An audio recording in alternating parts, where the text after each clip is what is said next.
Phew. Another busy day at work wrapped up. My name is May. I'm currently running 3 companies. Why 3? Well, I lost my parents in a tragic accident right after graduating college. They had been managing one of those companies. I was planning to take over eventually, but I still felt like I had more to learn. Then grief and uncertainty hit me like a ton of bricks.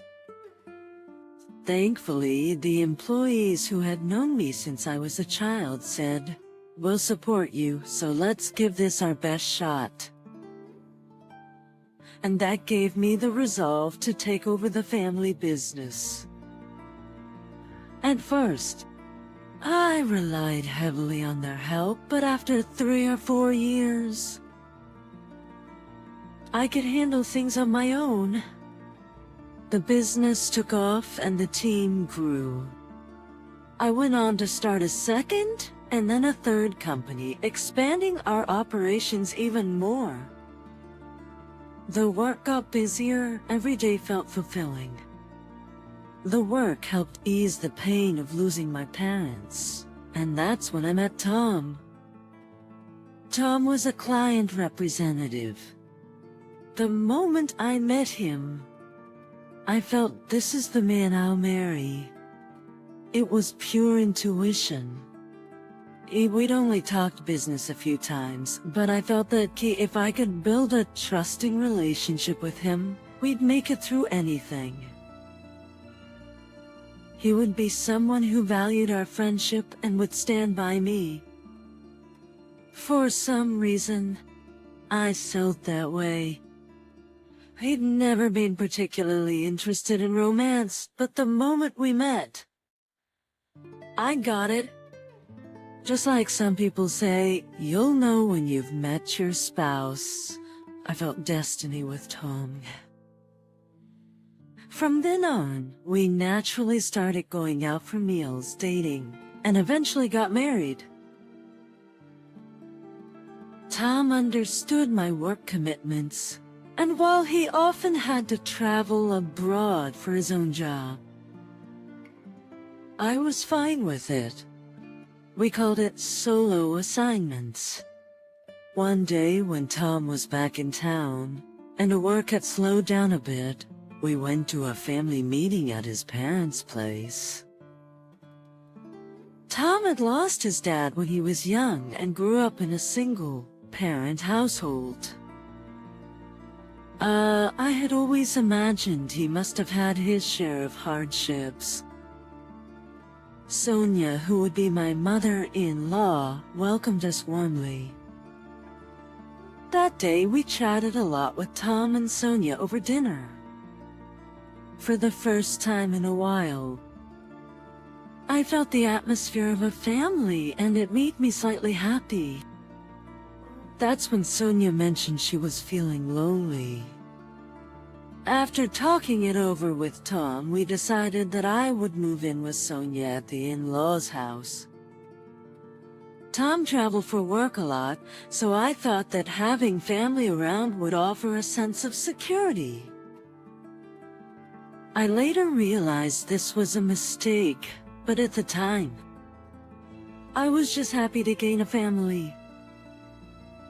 3 months had passed since the family meeting, and Tom had another overseas business trip. I decided to move into the in-laws' house at the same time. I had talked to Sonia about my job during the family meeting, so I assumed she understood I was busy. Welcome, May. It's good to have you here. We'll take good care of each other, you, me, and Tom. Sonia greeted me warmly, and I felt a bit relieved. Having someone to call Mom again made me happy for a brief moment. But when Tom left for work, Sonia's smile vanished. She started complaining about trivial things, and it seemed like she was getting more irritable with me. I had a bad feeling, but thought maybe Sonia's just lonely.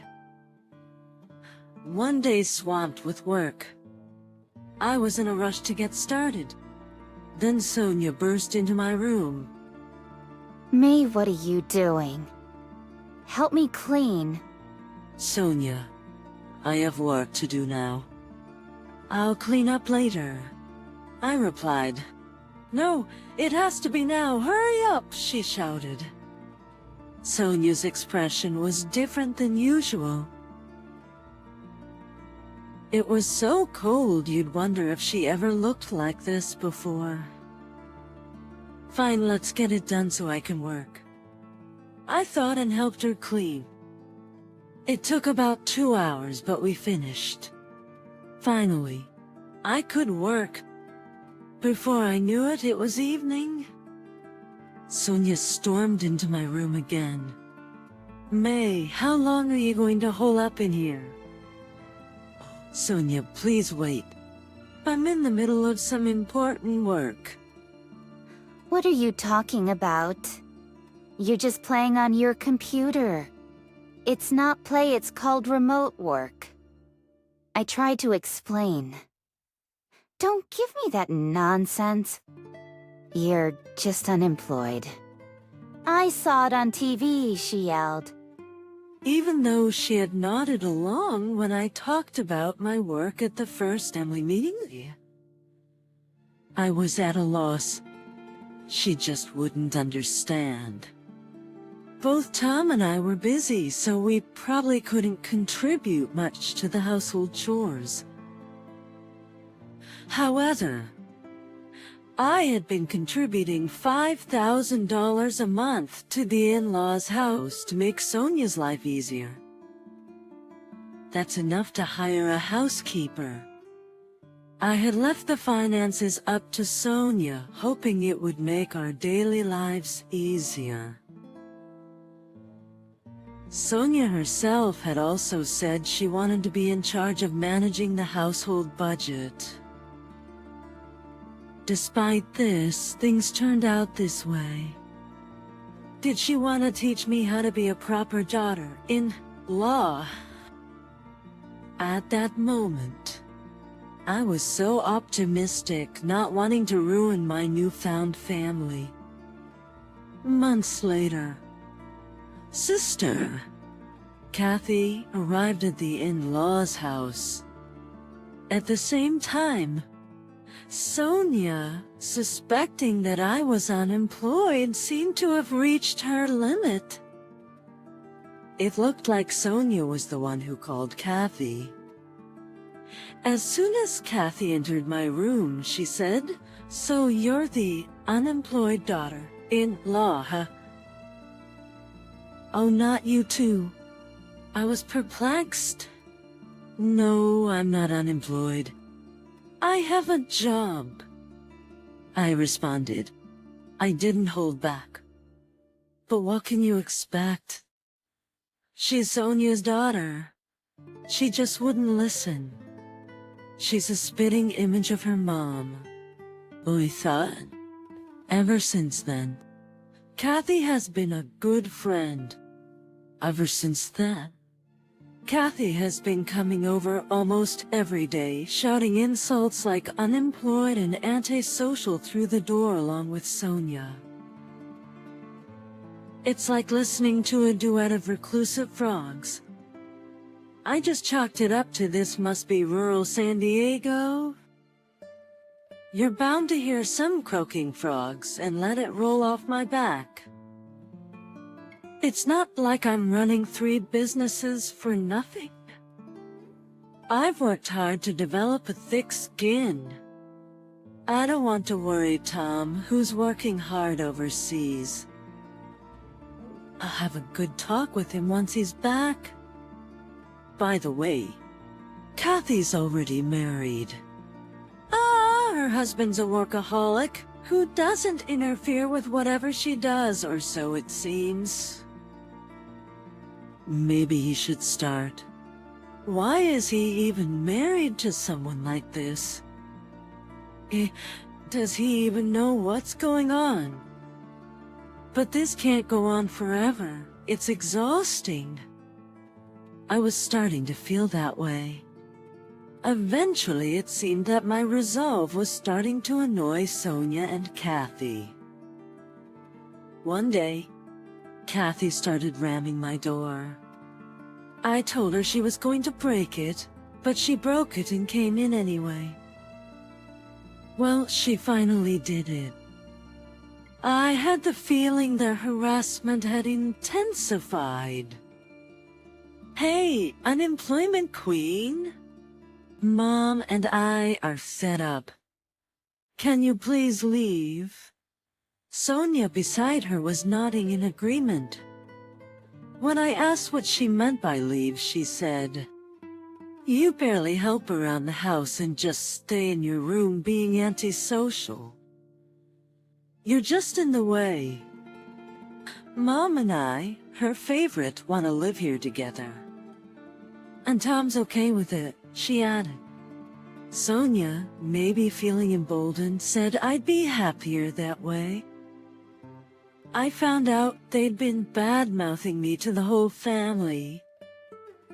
That same night, a man named John, claiming to be a relative, showed up and started berating me.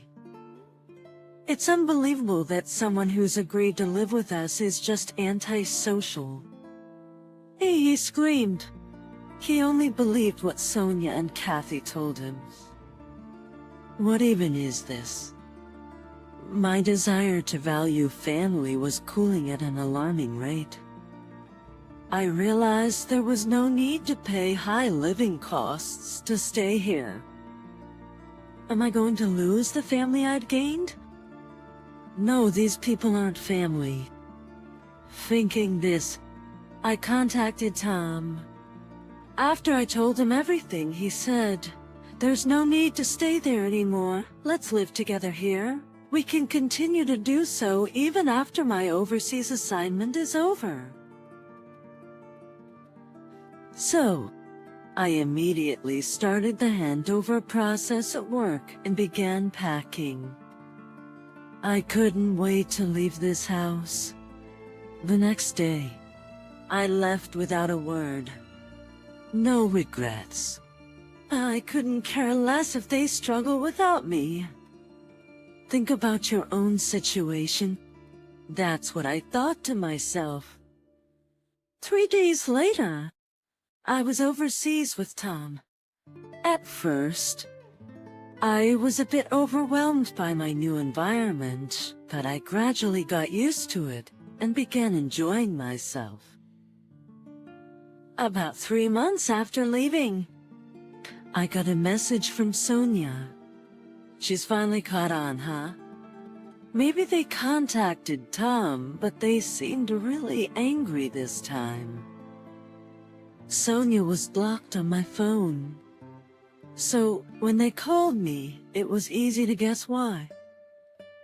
As soon as I answered, they jumped in. Hey, May, where's the money you're supposed to send? We thought you were just hiding away, but then you leave the house without a word. We don't need a daughter-in-law like you. Divorce Tom. Give Tom back to us. Yeah, Mom's right. We don't need an unemployed daughter-in-law who doesn't contribute. They were both yelling at me over the phone. I won't follow you anymore, I said and hung up. That's when I made up my mind. I'll expose everything and I'll name names. Tom and I decided to go live on social media. I got contact info for Sonia. Kathy and our relative John from Tom attached the live stream URL and sent, "We're going live to tell you all the truth." Felt like a YouTuber for a moment. Once we confirmed everyone had tuned in, we started the stream. Facing the camera, Tom and I began to speak. I know this is sudden, but we want to share what Sonia and Kathy have been doing to me. I run 3 companies but currently work remotely. I often travel overseas for work, and since May works remotely, she hasn't been able to help around the house. To ease the burden on Mom, May has been contributing about $5,000 a month to the household. The chat started buzzing at the mention of $5,000. Yet Mom and my sister took that money to splurge and hurled abuse at May. I showed evidence of the money transfers to corroborate Tom's explanation. That's the whole truth. We've tried explaining to Sonia and Kathy, but they wouldn't listen. They even told me to divorce Tom. This is the reality. We're ending the live stream now. We then ended the stream. I heard later that a massive brawl broke out at the in-law's house after the stream. Quite a tragic scene, apparently. Sonia and others had been borrowing money from relatives because what I gave wasn't enough. Relatives who got mad, hearing my story, were making a fuss demanding repayment. After a while, Sonia and Kathy, who were struggling with repayments, reached out for money. I flatly refused. Their audacity to ask for money under these circumstances made me marvel at their resilience. I was beyond baffled. I was impressed. I then blocked their numbers. After that, life went smoothly. Tom's overseas assignment ended, and he came back to the US and we resumed our life together. Living in the States again after a long time, it's stress-free and comfortable. Work was progressing better than expected. When I returned, I gave all my employees gifts and treated them to a high-end restaurant. Work was progressing better than expected. When I returned, I gave all my employees gifts and treated them to a high-end restaurant. Everyone seemed genuinely happy at work. It motivated me to work even harder. I then heard from John and the other relatives who had yelled at me before. They wanted to apologize and were interested in doing business with my company. I was hesitant, but realized some relatives had valuable business connections and good business propositions. So, considering the future of my company and my staff, I decided to keep relations amicable as long as they weren't hostile. And guess what? I discovered I was pregnant. I expect the challenges of first-time parenting to be tough, but I'm determined to do my best. Fortunately, there are experienced moms among my employees. They said feel free to reach out anytime if you need advice. It's incredibly reassuring. Tom's also eagerly waiting for the baby. There were tough times since our marriage, moments filled with doubt, but surrounded now by people I trust and love, including my amazing husband. I realize how blessed I am. I know that whatever comes our way, as long as I'm with Tom, we'll get through it. I hope our upcoming baby is also blessed with love and support. I often find myself rubbing my belly and saying, "Don't worry, you've got Dad and Mom looking out for you."